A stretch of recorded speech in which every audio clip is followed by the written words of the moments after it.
Hello बच्चों, let us read this question. So the question says read the given statements and select the correct option.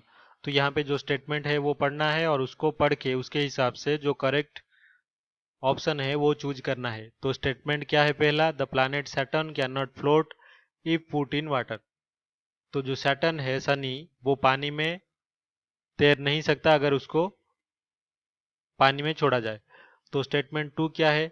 The density of water is less than the effective density of Saturn. तो पानी का जो density है वो कम है किससे? Effective density जो Saturn का है उससे। तो सबसे पहले इस क्वेश्चन को करने से पहले हमारा जो की कॉन्सेप्ट होगा वो जान लेते हैं।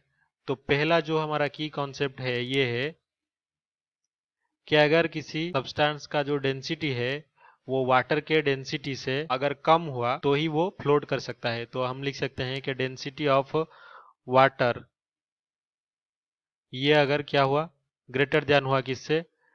Density of material. तो इसी कंडीशन में क्या होता है? Then material floats on water. तो ये जरूरी कंडीशन है कि जो डेंसिटी है मटेरियल का वो कम हो। यहाँ पे दूसरा जो कॉन्सेप्ट है वो क्या है कि जो सैटर्न होता है ये ओनली प्लैनेट होता है, is only planet in solar system which have और has density less than water. तो बाकी सारे प्लैनेट्स के जो डेंसिटी है वाटर से ज़्यादा है और सैटर्न जो है इसका जो इफेक्टिव डेंसिटी है वो वाटर से क्या है? कम है। तो अगर ये कम है तो ये हमारा जो की कॉन्सेप्ट में जो कंडीशन है उसको सेटिस्फाई करता है। तो हम लिख सकते हैं कि सैटर्न जो है फ्लोट्स इन वाटर। तो शनि जो है वो पानी में तैर सकता है अगर इसको पानी में डुबाया जाए।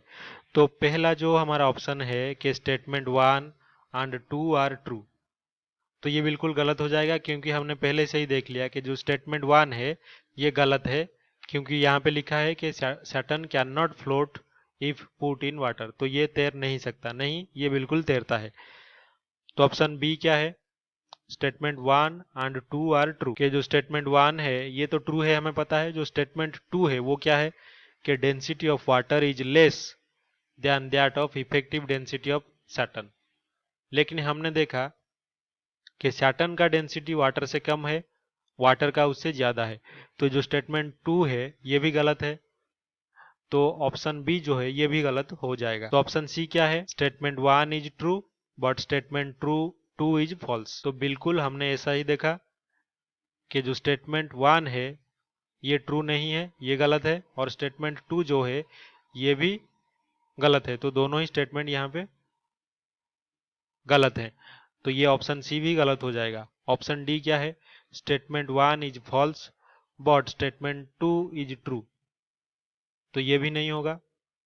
ऑप्शन ई क्या है? Statement one and two are false. तो बिल्कुल हमने ऐसा ही पाया। जो स्टेटमेंट वन है उसके अपोजिटली हमने अपना रिजल्ट पाया कि सैटर्न फ्लोट करता है वाटर में, और जो डेंसिटी होता है सैटर्न का वो कम होता है, जो कि स्टेटमेंट टू के अपोजिट है। तो ये दोनों ही स्टेटमेंट्स क्या हैं? फॉल्स है। तो option C is the correct option. I hope you have understood this well. Best of luck.